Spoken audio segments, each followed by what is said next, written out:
queridos tejedores, yo soy Hipatia Araña, y en un Tejiendo con la Historia del día de hoy conversamos con un creador cuya obra ha acompañado y reflejado distintos momentos de su tiempo. A través de su música es posible leer no solo una trayectoria artística, sino también los cambios culturales e históricos que marcaron a toda una generación. El día de hoy estaremos con Juan Carlos Zavara Jalabi, pero sin más, comencemos con este chismecito histórico. Desde una perspectiva histórica, ¿cómo cree que sus canciones reflejan el contexto social y cultural de la época en la que fueron creadas? Bueno, cada época es obviamente diferente, se vive diferente, se habla diferente, se escriben canciones diferentes, porque lo que cambia siempre, en este caso, de la música, de las composiciones, de las canciones, es el lenguaje. Y yo creo que la parte histórica, por llamarlo de alguna manera, en la que fueron escritas, la época en que fueron escritas las canciones, reflejan eso, esa parte. Ahora, por ejemplo, las canciones del Duende Bubulín, posiblemente no pase nada con ellas, porque los niños de ahora son diferentes a cuando se escribieron, que estoy hablando de los años 70. Tal vez con nuevos arreglos musicales, con orquestaciones nuevas, puedan volver a funcionar, pero en su momento eso fue un éxito justamente porque era el momento exacto para hacer esas canciones. Ahora se tendría que manejar tal vez otro lenguaje para los niños de ahora, porque ha cambiado, con la tecnología ha ido cambiando todo, yo no sé si cada 5 años o cada 10 años, pero es muy pronto la forma, muy rápida la forma en que ha ido cambiando todo esto. Entonces, hay canciones que se escribieron en los 40 con un lenguaje, porque era la época, históricamente están muy bien para esa época. Pero luego esas mismas canciones, en la época de los 80 es diferente. Hay canciones que Luis Miguel, por ejemplo, cuando grabó boleros, muchos jóvenes no tenían ni idea que eran canciones de los años 30 o 40.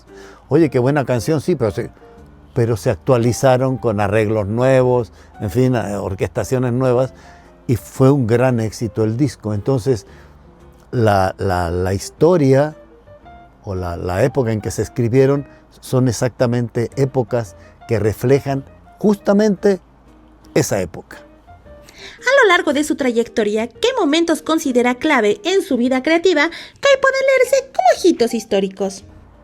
Bueno, hay varios momentos en mi vida profesional que me han marcado.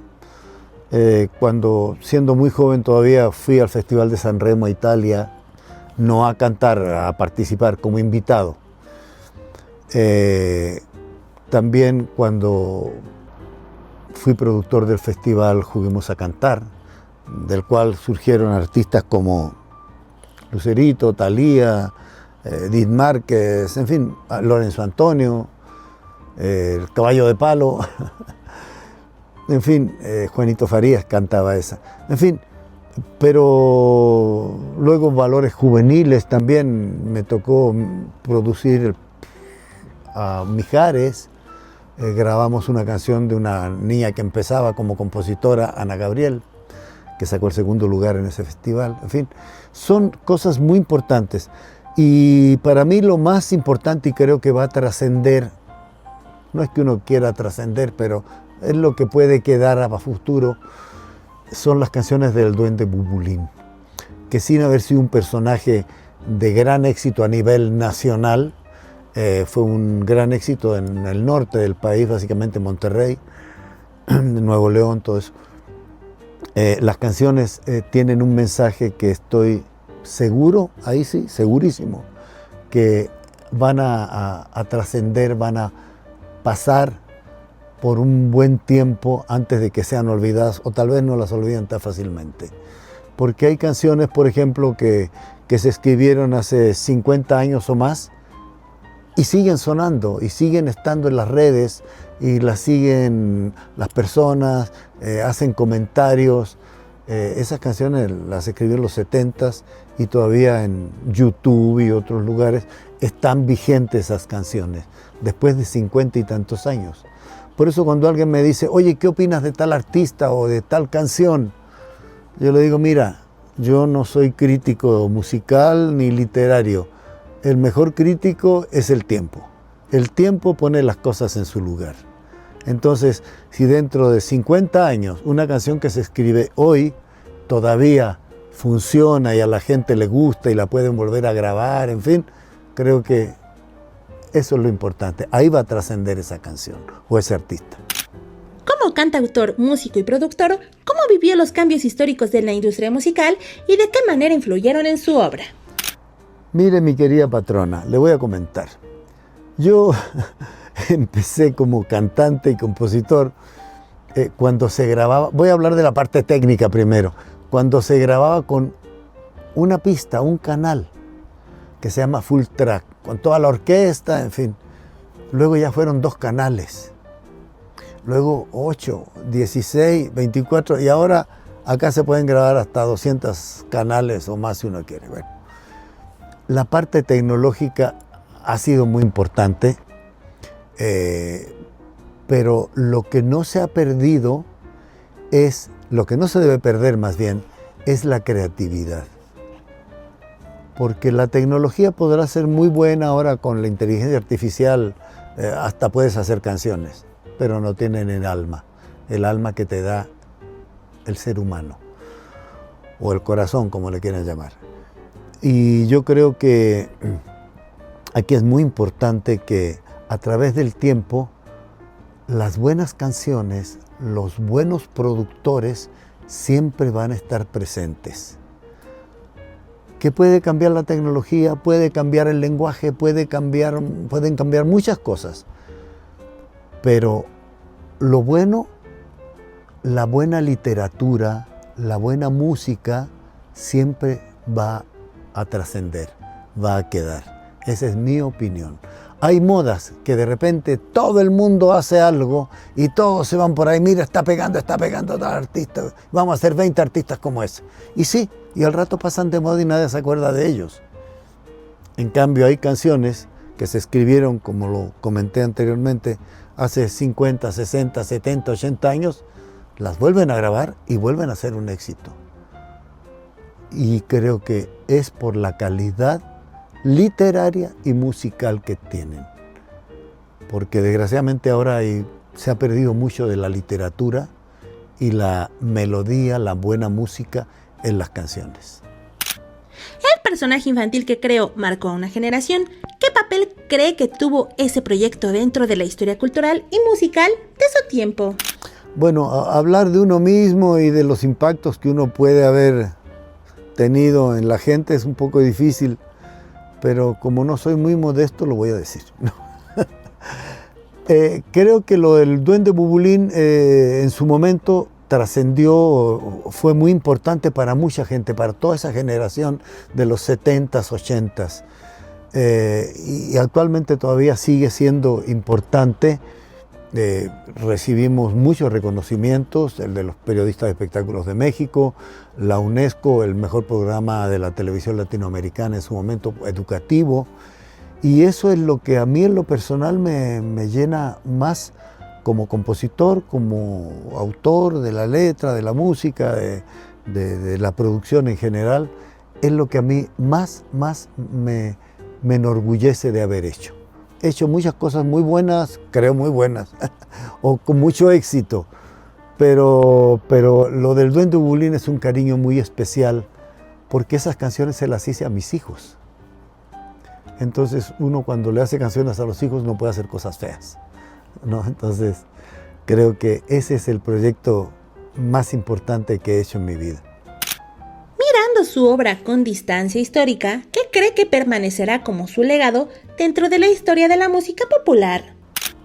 Bueno, en primer lugar creo que lo del Duende Bubulín, que sin haber sido un súper gran éxito, las canciones tienen ese algo que ahí van a estar.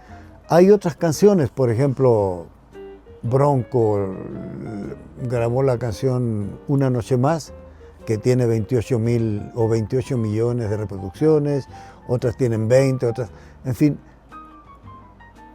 pero lo más importante, porque la gente se olvida, oye, fulanito fue el productor de tal disco, la gente se olvida de eso, la gente lo conoce, no lo recuerda, ni lo sabe, ni tiene por qué saberlo.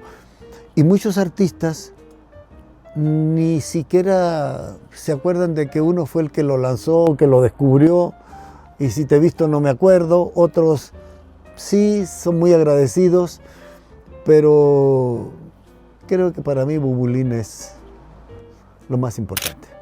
Y para finalizar, ¿algunas palabras que usted quiera dedicar a nuestros espectadores y queridos tejedores? Bueno, mi querida Hipatia, patrona, o no sé cómo te guste que te llamen, te voy a comentar que, primero que nada, gracias por esta entrevista, porque este tipo de pláticas son importantes para, en mi opinión, realzar e insistir en que el arte es primero. Y no me refiero al arte rebuscado, de, ay, es que este se siente muy artístico, muy culto, no. Hay arte en las letras, en la música, en la arquitectura, en la ingeniería, en todo puede haber arte. Desgraciadamente, últimamente se ha perdido mucho de eso. Nos hemos ido por la fácil en muchas cosas. Y creo que conservar un buen lenguaje, un buen decir, una buena música, una linda melodía. Hay melodías que te hacen llorar sin que tengan una letra. Hay canciones que te llegan al alma porque están hechas con el alma, con el corazón. Y eso creo que es el arte de verdad. No el arte mecánico que se hace con una computadora que no tiene un gran valor. El verdadero arte siempre lo tendrán que seguir haciendo y lo seguirán haciendo los seres humanos.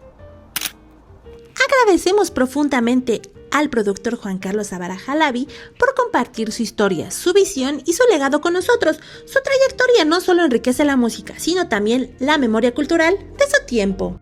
Agradecemos una vez más a Fábrica de Éxitos por aperturarnos sus puertas y poder grabar el día de hoy en este estudio. A nuestro queridísimo y entrañable amigo Alex Zavara. Y por último, al ingeniero que es encargado de esta gran obra maestra en la que estoy posando, el ingeniero Mijael Avara Flores. Mis queridos tejedores, con esto hemos culminado un tejido más el día de hoy. No lo olviden, yo soy Hipatia Araña y esto fue un Tejiendo con la Historia. ¡Chao! No olvides compartir, darle like y seguir a todas mis redes sociales. ¡Chao!